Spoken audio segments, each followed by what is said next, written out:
여러분, 주위를 돌아보면 여러분 주위에 이단이나 사이비에 빠져서 큰 고통을 당하는 가정들을 한 달이 두 달이 건너면 볼 수가 있습니다. 굉장히 안타까운 일이죠. 여러분, 생불신자가 이단에 빠지는 경우 드뭅니다. 많은 경우에는 기존 정통교단의 기존 장로교, 감리교 이런 정통교단에 교회 다니는 성도가 이단에 빠지는 거예요. 여러분, 이단 끝단자잖아요. 그러니까 처음에 시작은 같아요. 근데 끝이 달라요. 이상해요. 그게 이단이죠. 그래서 이단이 전도하는 걸 보니까 예수님의 전도 방식대로 둘씩 짝지어서 전도하는데요. 어느 집을 공략하느냐? 교패 달린 집을 공략하는 거예요. 교패 달린 집. 교패 달린 집 있으면 여기는 예수 믿는 집이구나. 딴 데 가야 되겠다. 그게 아니라 교패 달린 집이 있으면 우리 밥이다. 이렇게 생각하는 거예요.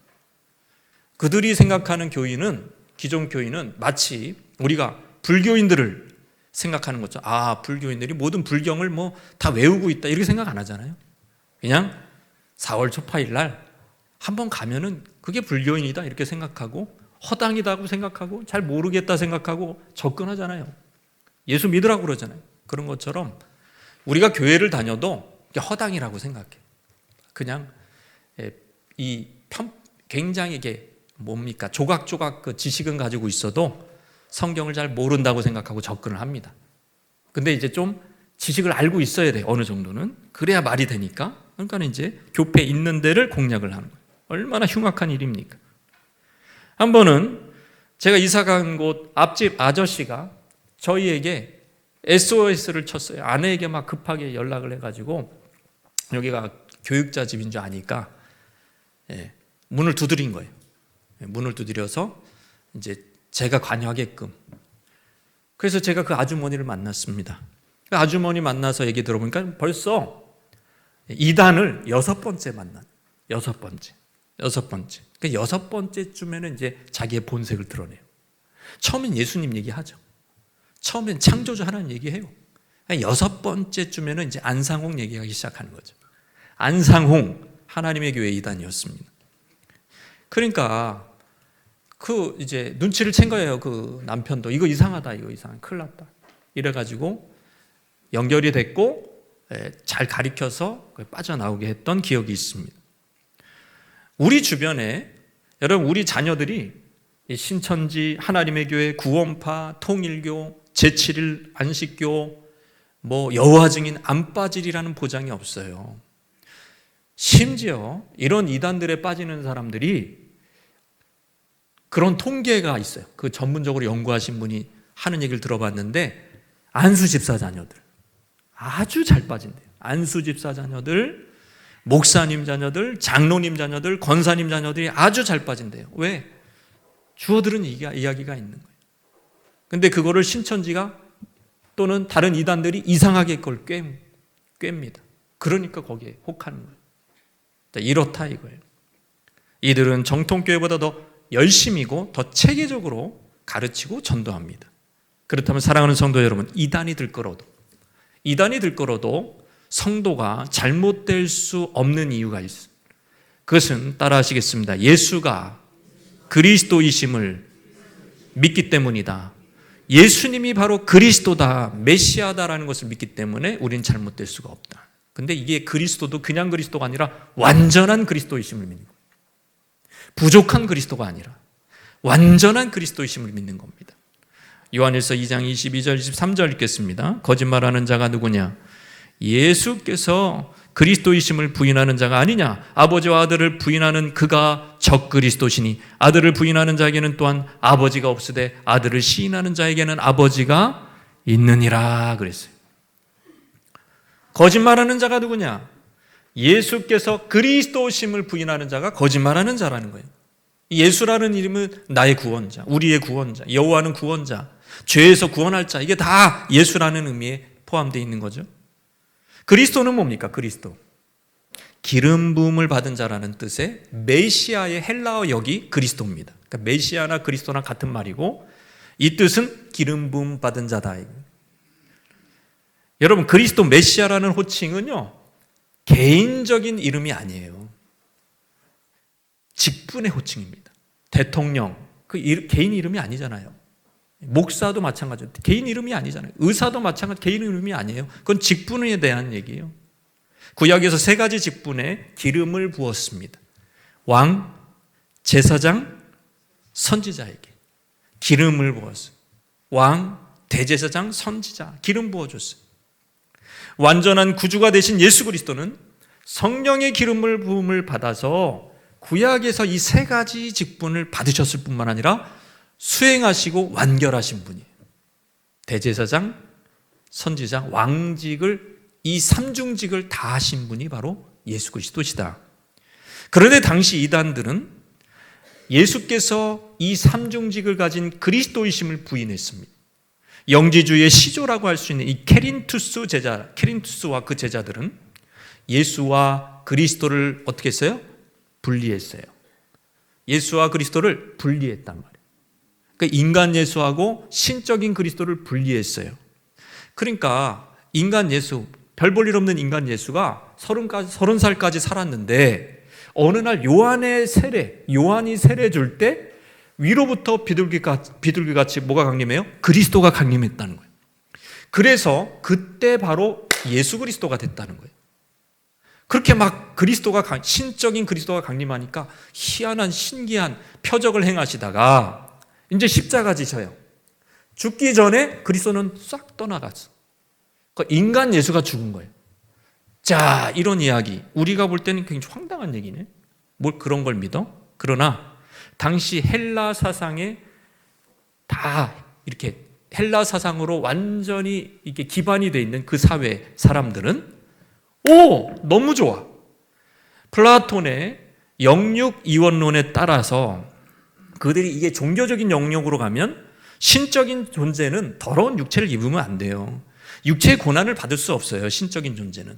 그런 식의 사고방식에 빠져있는 헬라 사상에 빠져있는 이 사람들에게는 이 기독교 이단 이론이 너무 좋은 거예요. 왔단 거예요. 왔다. 너무 좋다. 와, 은혜롭다. 이렇게 나도 좀 꺼리찍했어. 예수 신적인 분이 무슨 육체를 입으시고 성육신 하시고 무슨 또 육체로 고난을 당해. 나는 그게 좀 마음에 안 들더라고. 그런데 게렌투스, 이 초기 영지주의자들이 그 문제를 해결해 준 거예요. 그러니까 막 사람이 몰려들고 심지어 요한이 심무했던 에베소 교회도 분열됐습니다, 여러분. 에베소 교회에 바로 이 원사도가 사역한 그 교회도 분열되고요.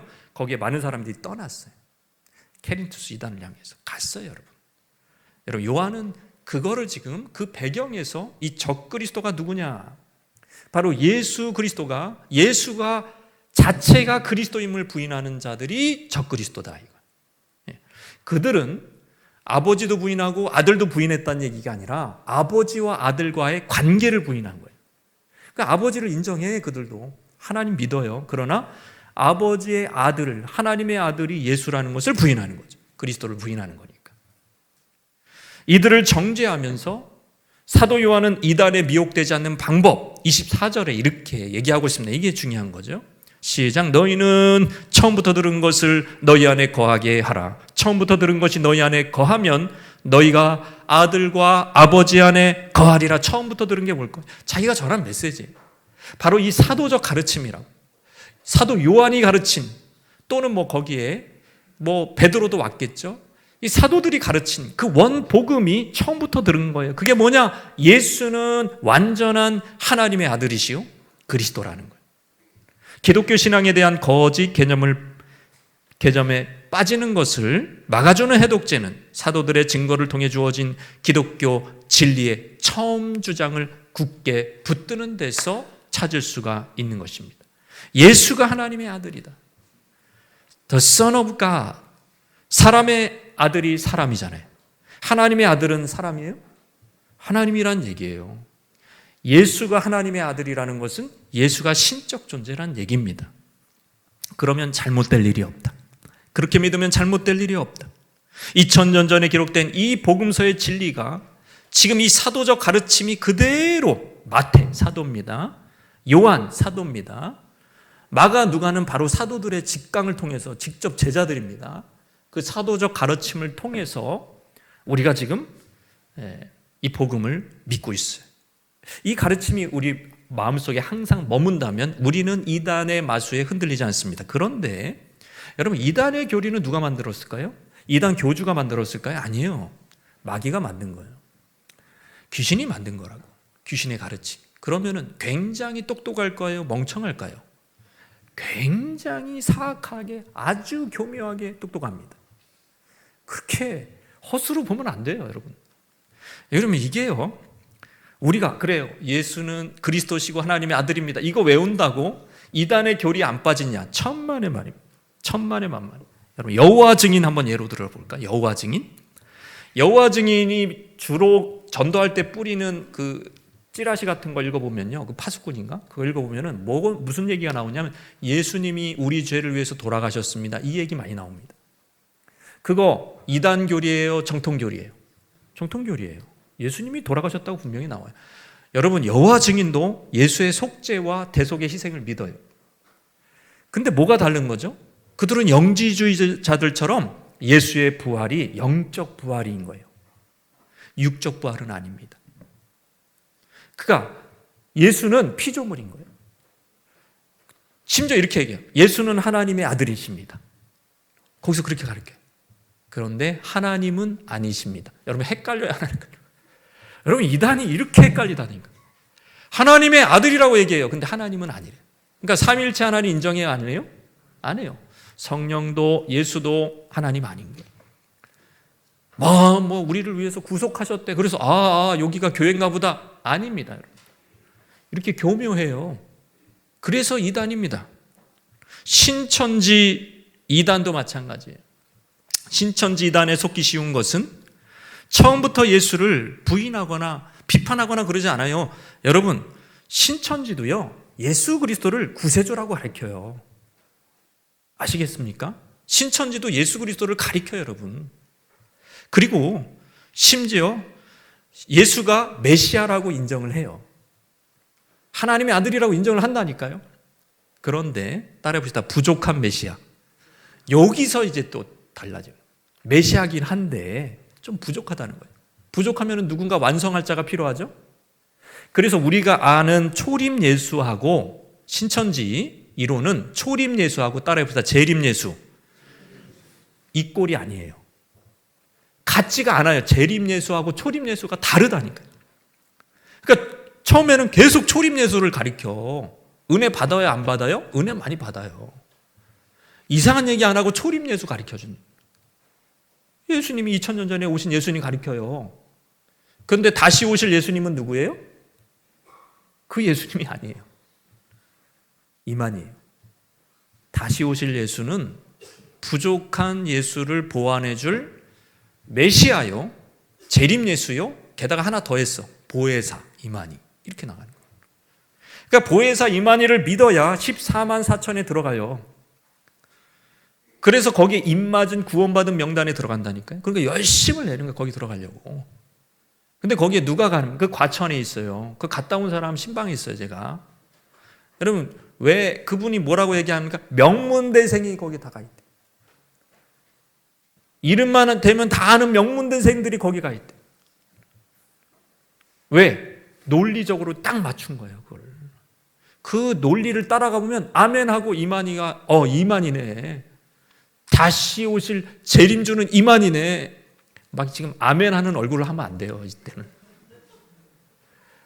그러면서 다 아멘 하면서 거기서 그러면서 거기에 그 3,000명, 4,000명이 거기서 모여 있는 거예요, 지금도. 교세는 확장되고 있고. 여러분, 그 논리가 통일교도 마찬가지입니다. 통일교라고 예수를 부인하는 줄 아십니까? 예수 인정해요. 그런데 부족해, 예수가. 이것도 또 논리가 비슷해.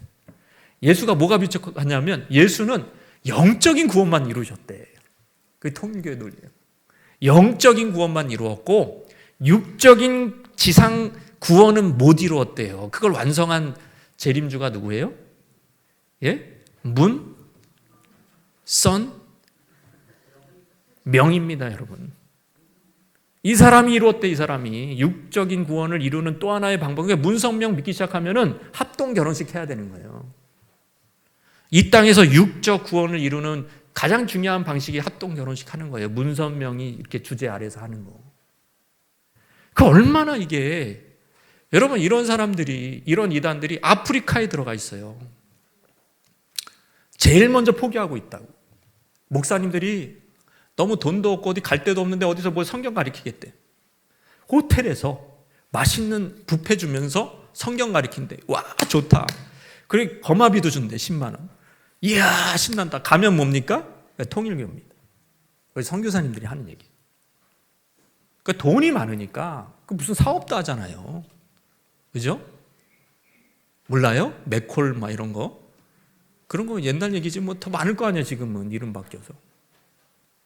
그러니까 돈 많아. 그냥 아프리카든 어디든 전 세계에 통일교가 안 들어가는 데가 없어요. 처음에 예수 전한다고요. 아, 기독교 전하나 보다. 근데 그 재림 예수가 그게 아니라 문선명이다, 이만이다, 안상공이다. 여러분, 이단이 그렇게 만만하지 않습니다. 예? 어떤 교인은요, 정말 열심히 다니는 교인인데 화가 나서 저한테 왔어요. 자기가 이단 공부를 이렇게 오랫동안 할지 몰랐다는 거예요. 자기가 장장 7개월을 이단에 있는지 모르고 그냥 자기는 신천지도 모르고 그냥 성경 공부하는 데인 줄 알고 7개월을 거기에 있었대. 근데 7개월 만에 알았대. 재림주가 이만이라는 얘기를 7개월 만에 한 거예요. 그러니까 여기요, 신천지 빠진 사람들을 바보네 이게 아닙니다, 여러분. 그렇게 쉽게 생각하기, 그렇게 이렇게 호락호락하지가 않아요. 그 사람들이 다 빠질 만하니까 빠지는 거예요. 이 시간에 이 설교를 듣고 여러분 정리하시기를 바랍니다. 예수 그리스도는 완전한 메시아입니다. 할렐루야. 부족해가지고 뭐 재림주가 다른 재림주가 필요한 게 아니란 말이에요. 그 소리하면 다 이단이래요. 육적인 부활하신 분이에요. 이단이 들끓어도 성도가 잘못될 수 없는 이유는 뭐냐? 따라하시겠습니다. 영원한 생명과 사귀기 때문에. 영원한 생명, 영생이에요. 영생. 자, 요한일서 2장 25절 말씀입니다. 시작. 그가 우리에게 약속하신 것은 이것이니 곧 영원한 생명. 야, 영생. 영생. 또 영생교라는 또 이단이 있는데 그거는 이제 나중에 한번 설명해 보겠습니다. 여기서는 이제 진리가 중요하니까. 여러분, 죄인에게 약속한 것은 영벌이지만 믿는 의인에게 약속하신 것은 영생입니다. 영원한 생명은 예수를 전적으로 믿고 순종하는 자에게 주시는 축복이다. 복음서에 나오는 부자 청년 뭐라고 얘기하죠? 이 사람은 명예도 다 가졌고요, 부도 다 가졌어요. 둘 다 가졌어요. 젊음도 가졌어요. 이야, 하여튼 끝내주는 사람이에요. 예. 인생에 잘 될 수 있는 모든 끝판왕을 다 가지고 있는 이 청년이 뭐라고 예수님한테 와서 도움을 구하냐면, 선생님이요, 내가 무슨 선한 일을 하여야 영생을 얻으리까? 이런 질문을 했어요. 그러니까 자기는 모세 율법을 지키면 영생 얻을 줄 알았는데 뭔가 부족한 거예요. 뭔가 허전해. 그래서 예수님한테 이 질문을 한 거예요. 예수님은 아니나 다를까 10계명을 조사를 해요. 간음하지 않았냐? 살인하지 않았냐? 너 안 했어요. 아니, 어릴 때부터 저는요, 부모 공경하고요, 10계명 다 지켰어요. 그래, 너는 영생을 받았구나라고 하지 않으시고, 너 지금 수중에 100억 있지? 싹 다 팔아가지고 가난한 자에게 주고 거지 빈털터리가 돼서 깡통돼서 나 쫓아와라. 그렇게 얘기하신 거예요. 그랬더니 할렐루야, 이런 신박한 영생을 주시는 방법이 있다니, 할렐루야 기뻐하면서 은행 가서 이렇게 다 돈 뽑아가지고 막 그냥 가난한 자한테 막 날려주고 왔죠. 예수님께로 할렐루야 하고 얼굴이 시꺼매졌어요.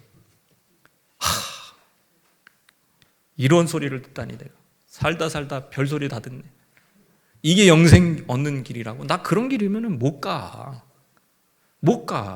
이러면서 그냥 영생 없는 길로 갔어요. 뭐가 문제입니까? 예수님이 요구한 게 거지다라는 얘기예요. 재산 있는 사람은 다 팔고 거지다라는 얘기입니까? 그게 아니고 돈과 명예가 바로 너 부자 청년에게 영생을 줄 수 없음을 교훈한 거예요. 그게 영생을 주는 게 아니야. 네가 영생을 구했지. 돈과 명예 너 의지하고 있잖아. 돈과 명예가 영생 줄 수 없다는 거예요. 그거 다 팔고 내가 줄 테니까 나만 믿고 따라오라는 거예요. 바로 예수 그리스도가 영생이라는 거예요. 예수 그리스도를 소유하고 예수 그리스도를 붙잡고 예수 그리스도에게 순종하는 자가 영생을 소유한 겁니다. 아멘. 그런 사람이 영생을 소유한 거예요.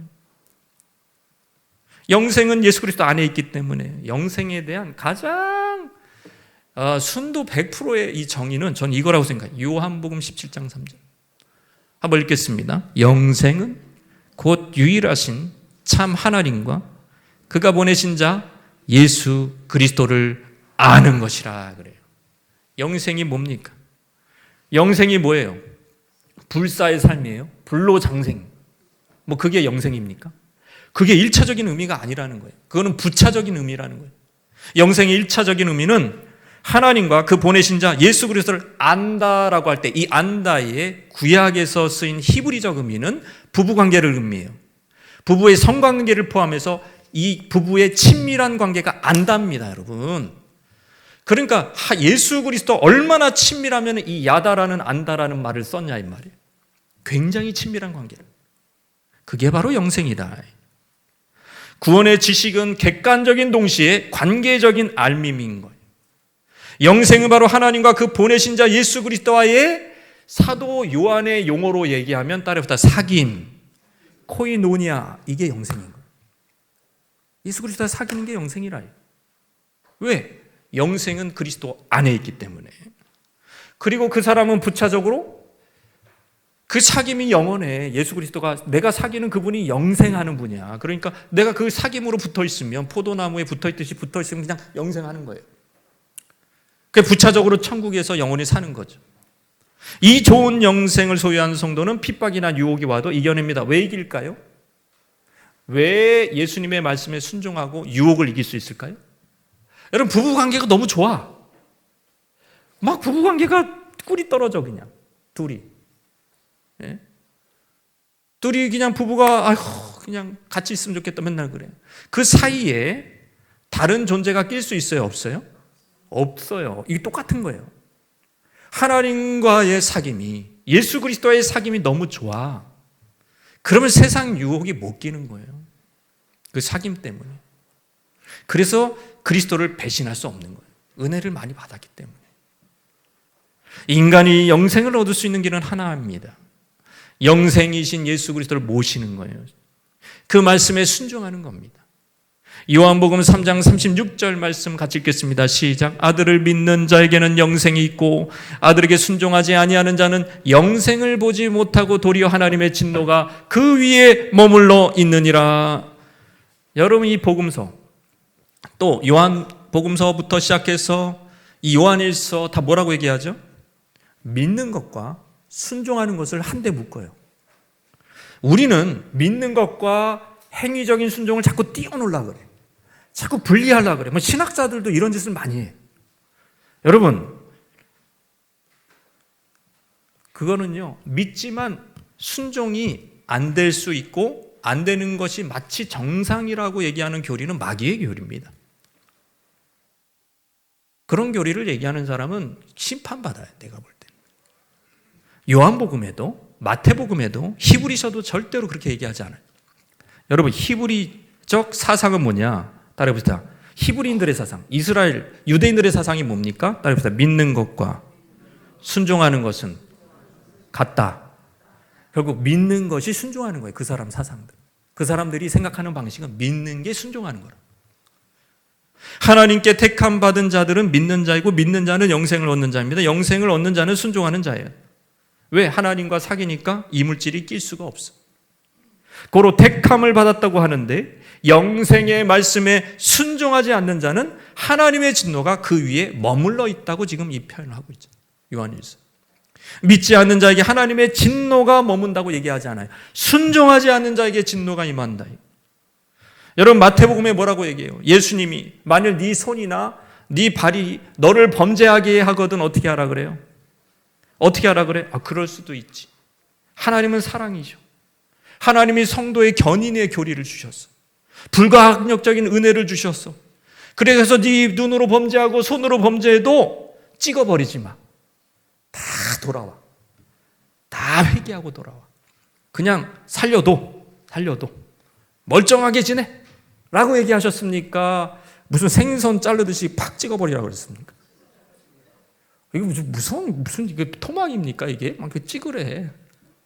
그럼 후벼 파서 그냥 뽑으래 그냥. 눈칼이 범죄케 하고는 뽑아내래 그냥. 아니 이게 너무 야멸차지 않으세요? 예수님 너무하신 거 아니에요? 이걸 가장법이냐 아니냐 이게 지금 이슈가 아니라 순종하지 않는 자 영생을 얻지 못한다는 거기에 포인트가 있는 거예요. 결국 순종하지 않는다? 그러면은 온몸이 정상인의 몸을 가지고 지옥 가는 것보다 그냥 좀 잘리는 게 낫다. 뭐 그 얘기예요. 예? 그 얘기예요. 여러분 하나님의 예정은 따라해봅시다. 우리의 순종과 상관없이 생각할 수 없다. 하나님의 예정과 순종은 같이 가는 거예요. 여러분 바울은 복음을 회방하는 유대인들을 향해서 이렇게 얘기했어요. 영생을 얻기에 합당치 않는 자로 자처하기로. 복음을 계속 회방해. 바울이 복음 전하는 곳마다 막 계속 막 모래 날리고 야유하고 막 그래요. 그리고 바울한테 돌 던지고 막 그래. 그런 거 보면서 저 사람들 하나님 예정한 사람이 있으니까 뭐 나중에 돌아올 거야 라고 얘기하지 않고 사도 바울은 아주 직접적으로 얘기합니다. 영생을 얻기에 합당치 않는 자로 자처했다.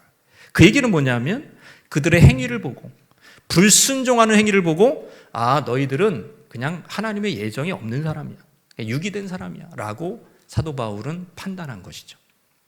여러분 바로 왕을 하나님이 강팍하게 했다라는 것이 예정의 교리 중에 중요한 논리인데 여러분 바로 왕 입장에서 한번 여러분이 서보세요. 계속해서 모세가 10번이나 와서 기회를 줬어요. 기회를 줬다고. 내 백성을 보내라. 보내면 그 사람도 구원이 있는 거예요. 근데 다 거절하잖아요.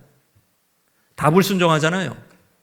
그 불순종하는 모습을 보면 뭐예요? 이 사람은 멸망의 그릇이구나. 알 수 있는 거라고요. 뒤집어 보면 하나님이 예정하신 성도들은 복음을 회방하지 않아요. 오히려 전도대가 2명이 오면 여러분 집이 가난해도 영접합니다. 그 사람 영접해요. 내가 은행 가서 돈을 빌려서라도 내 이 사람들 영접하겠다. 여러분 이 사람들이 바로 영생을 얻기로 작정된 자예요. 행위를 보면 알 수가 있는 거예요. 행위 따로 믿음 따로 아닙니다. 바늘과 실이 함께 가듯이 하나님이 예정하셨기 때문에 순종이 따라오는 거예요. 예정하셨다면 우리의 순종은 자연스럽게 따라옵니다. 아니 예정됐어요. 그래서 내가 예수님 얼굴을 심판대 앞에 나는 분명히 간다고 믿어. 예정됐기 때문에. 여러분 함부로 살 수 있습니까? 없습니까? 못 살아요 여러분. 그 예정을 믿는데 어떻게 불순종할 수가 있어요? 그런데 이런 건 있어요. 이거는 개혁주의 교리에서도 얘기하는 거예요. 처음에 순종은 약해. 예정됐음을 알고도 처음 순종은 연약해. 그러니까 자꾸 넘어지고 쓰러지고 자빠지는 건 있어요. 걸음마 할 때 아이가 자빠지듯이 그런 단계는 있어요. 그러나 점점 신앙생활 할수록 어떻게 됩니까? 순종이 온전해지는 거예요. 아버지의 온전하심처럼 우리의 순종도 온전해지는 겁니다, 여러분. 그것이 바로 우리에게 영생이 있음을 보여주는 확실한 증표인 것입니다. 우리는 함부로 살 수가 없는 거예요. 그냥 아무도 보는 사람이 없어도 막 살 수가 없는 거예요, 여러분. 내가 하나님 예정 받았고 하나님 다 만날 텐데 천사 앞에 다 설 텐데 내가 어떻게 살아야 돼? 여러분 확실한 순종이 따라오는 것이. 야고보는 이렇게 얘기했어요. 믿음과 행함이 함께 일한다. 여러분 믿음은 우리가 막 만들어내는 거예요. 하나님 주신 선물이에요. 하나님 주신 선물이에요. 그러니까 믿음은 예정과 같은 의미예요. 어떻게 보면 그게 맥이 같아 사촌동생이야. 결국에는 여러분 사도 야고보의 논리에 의해서도 보면 하나님이 예정해서 믿음을 주신 사람은 결국 행함으로 순종으로 함께 일한다고 얘기하지 않습니다. 순종이 따라갈 수밖에 없어요. 처음 초기에는 조금 울퉁불퉁하고 또 넘어지기도 하고 하지만 점점 넘어지는 숫자도 적어지고 온전히 오뚜기처럼 서서 결국에는 하나님께 순종으로 영광 돌릴 줄로 믿습니다. 여러분, 이것이 예정교리의 적용이어야 돼요. 예정교리를 이상하게 적용해서 나 아무렇게 살아도 하나님 날 회개시켜 줄 거야. 내가 막 살아도, 여러분, 그걸 사도 바울로 예를 들어 사도 바울이 막 살았는데 예수님 만나줬다고 말도 안 되는 소리를 하고, 그걸 신학자들이 얘기하고 있어. 그게 말이 되는 소리입니까? 사도 바울은 여러분 간음하고 살인질하고 했던 사람들이 아니에요. 그렇게 자기 혈기 때문에 그런 사람이 아니라고. 그게 하나님 섬기는 줄 알았다고. 하나님을 너무 열심히 섬기다 보니까 저 예수쟁이들이 눈에 걸린 거예요. 예수쟁이들은 자기가 하나님이라 그러니까 이단자들이잖아요. 그거를 예수 그리스도께서 오셔서 그걸 바꿔준 거예요. 그러니까 진짜 예수님이 하나님이셨네? 그러니까 예수님 섬기는 거예요. 그 다음에는 원래 바울은 하나님 섬겼어요.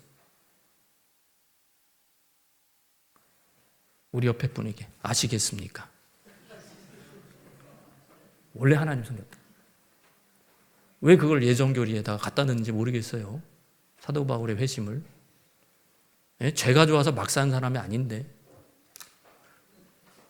그럼 순종해야 돼요, 여러분. 그것이 여러분이 하나님의 자녀요, 성령 받았고 예정되었다라는 증거입니다. 그 증거가 주렁주렁 넘쳐나기를 주님의 이름으로 축원합니다. 이단이 들끓어도 성도가 잘못될 수 없는 마지막 이유 한번 따라 하시겠습니다. 성령의 기름 부으심 때문. 성령의 기름 부으심 때문에 이단이 들끓어도 우리는 잘못될 수 없다. 26절 27절 말씀 시작. 너희를 미혹하는 자들에 관하여 내가 이것을 너희에게 썼노라. 너희는 주께 받은 바 기름 부음이 너희 안에 거하나니 아무도 너희를 가르칠 필요가 없다. 딱 여기까지 읽으면, 딱 이 구절만 알면 아무도 나를 가르칠 필요, 목사님도 필요 없는 얘기구나. 내 안에 계신 성령의 기름 부으심이 나를 가르쳐 주시는구나 라고 이해하시면 바로 이것이 문맥을 떠난 잘못된 성경 이해의 대표적인 예죠. 여러분 17절만 딱 떼서 성경 이해하면은요, 지금 요한이 지금 뭐 하고 있어요? 가르치고 있잖아요. 편지로. 그렇게 하면 돼요, 안 돼요? 아니, 성령의 기름 부으심이 있는 성도들한테 뭐하러 요한이 지금 가르쳐요? 가르칠 필요 없죠. 지금 전제가 하나 더 있어요. 앞에 처음부터 사도적 가르침, 내가 너에게 가르친 것이 거하게 하라, 이 말씀 다음에 성령의 기름 부으심이 왔고, 성령의 기름 부으심이 있으니 아무도 너희를 가르칠 수 없다고 얘기했잖아요.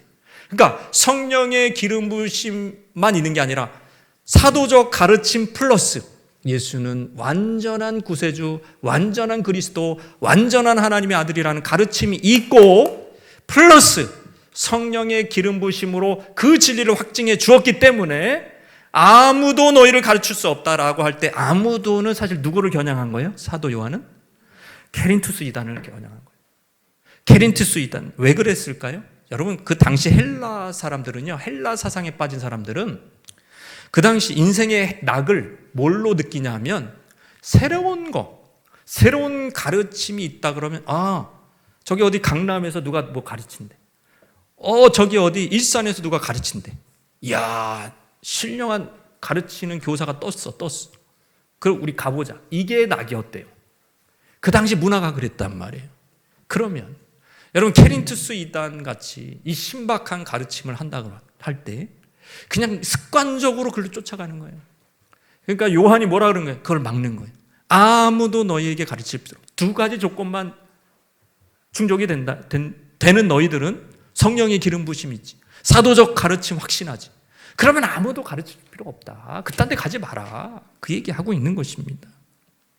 과거 제가 부목사 시기에 작년부 성경 공부 특강을 한 일주일 동안 했어요. 그러면 이제 다 나이가 있으신 장년들, 결혼하신 다 장년들만 있어요. 예? 그런데 거기에 여자 청년 한 청년이 거기 딱 하니 나오는 거예요. 그래갖고 신기하다. 열심히 해. 열심히 들어. 출애굽기를 제가 절반을 강의를 했는데 열심히 들어. 그러면 이제 끝났어요. 금요일 날. 그 여자 청년이 제일 먼저 와가지고 저한테 나머지 반 성막은 언제 해요? 그러는 거예요. 이게 부담이 이렇게 딱 올라오더라고요. 성막 나도 하기 싫은데 성막 이거 무슨 계속 이거 별로 안 하고 싶은데 그걸 또 해야 되네 그랬어요. 그리고 한 1년, 2년, 1년 정도 지났어요. 어떤 권사님들한테 어떤 얘기를 들었어요. 바로 그 청년이 신천지에 빠졌다는 거예요. 그러니까 그 청년의 열심 보세요.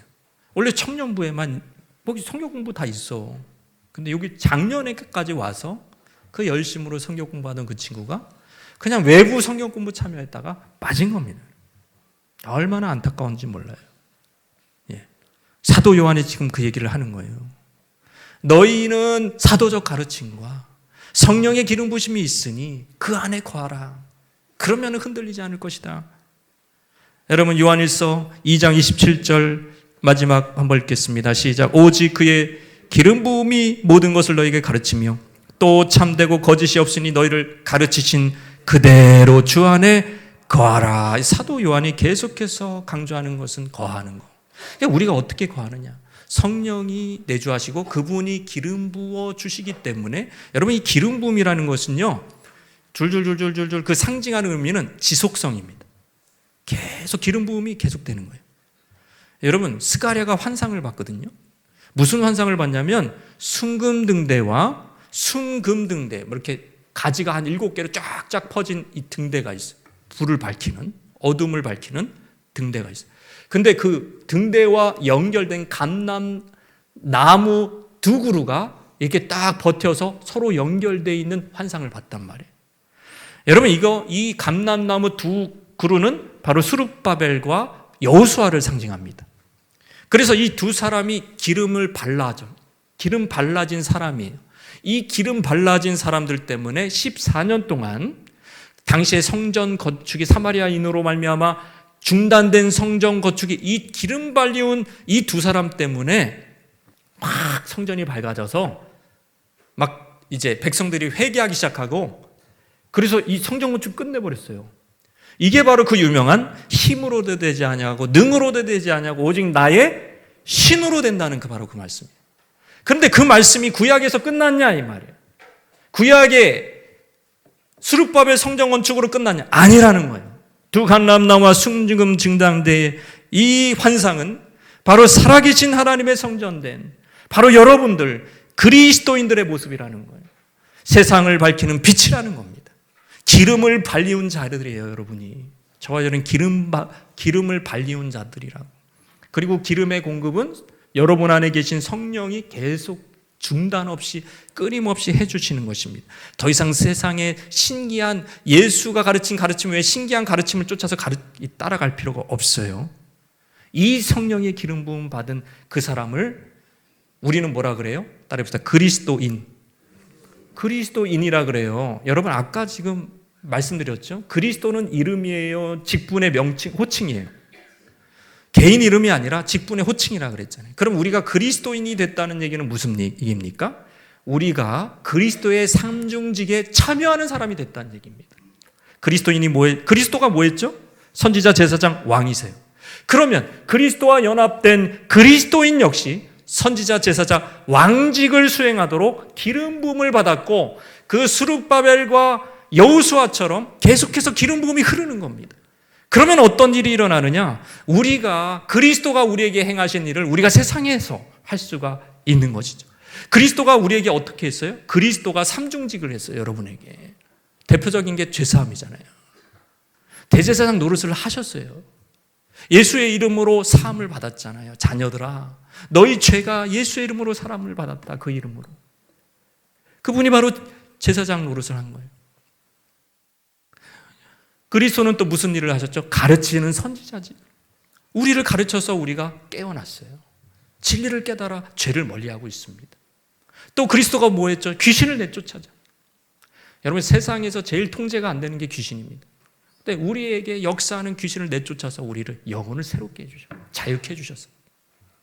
왕직을 했다. 그러면 그리스도인은 기름 부음을 받은 기름으로 발리운 저와 여러분은 세상의 빛이 돼서 성전이 돼서 빛나는 성전이에요. 걸어다니는 성전이 돼가지고 하나님과 하시는 성령의 전이잖아요, 여러분이. 그럼 어떻게 된다는 거예요?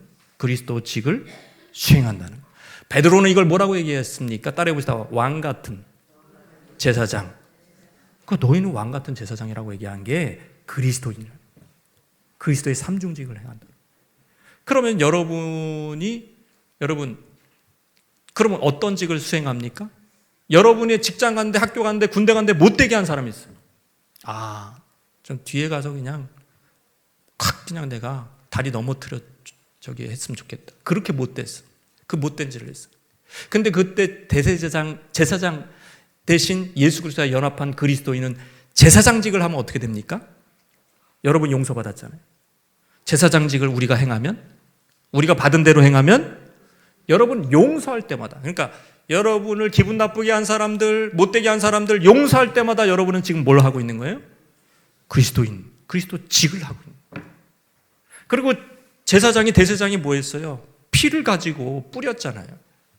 여러분이 그 보혈, 예수 그리스도의 그 복음을 전하는 것도 제사장직을 하는 거예요. 여러분이 진리의 말씀으로 그거는 아닙니다. 하나님의 뜻이 아닙니다. 선포하고 여러분 그 소금을 딱 소금이 돼서 세상이 부패하지 않게 여러분이 가르친다면 선지자직을 하는 거죠. 여러분이 주위에 붙어있는 그 귀신 들린 사람들, 수많은 정신 나간 사람들, 그래서 수많은 죄를 짓는 사람들이 다 멸망으로 가요. 그 사람들이 하나님이 예정에 의하면 언제 또 불가항력적인 은혜로 언제 이렇게 헷가닥 바울처럼 뒤집을 수 있으니까 뭐 그냥 언젠가 구원받겠지. 아닙니다, 여러분. 저렇게 죄 가운데 빠져 있는 사람이 지옥으로 가는 거예요. 99%는. 1%는 이렇게 돌아올 수도 있겠죠. 확률적으로 그건 안 돼요. 그들을 위해서 여러분이 중보기도 할 때, 왕직을 수행할 때 어떤 일이 일어나요? 귀신이 떠나가는 거예요. 그 사람이 어제까지만 해도 클럽 다니고 죄 짓고 더럽고 추하고 별짓 다 했던 사람이 오늘 일어나서 인생 허망하다. 내가 이렇게 살려고 지금 인생 살았나. 귀신이 떠나가니까 오늘 창의문 교회 나가보자. 왜 웃어요? 아멘 하셔야지. 하여튼 다른 교회, 건강한 교회 나가보자. 그렇게 생각하는 거예요. 갑자기 헷가닥 바뀌어. 그리고 교회 나가기 시작. 그 죄 안 짓기 시작해. 귀신이 나갔기 때문에. 귀신이 통제가 안 된다 그랬죠. 제일 이 세상 통제 안 되는 영, 귀신이 붙으면요. 그 죄가 그렇게 좋은 거예요. 죄가 그렇게 그립고 사모하고 좋아. 귀신의 역사예요. 그게 통제가 되기 시작합니다. 바로 그리스도인, 그리스도의 삼중직이 여러분을 통해서 쫙 뻗어나갈 때 우리 교회에 더 힘있고 영광스러운 하나님께 영광스럽게 하는 그런 교회가 될 줄로 믿습니다.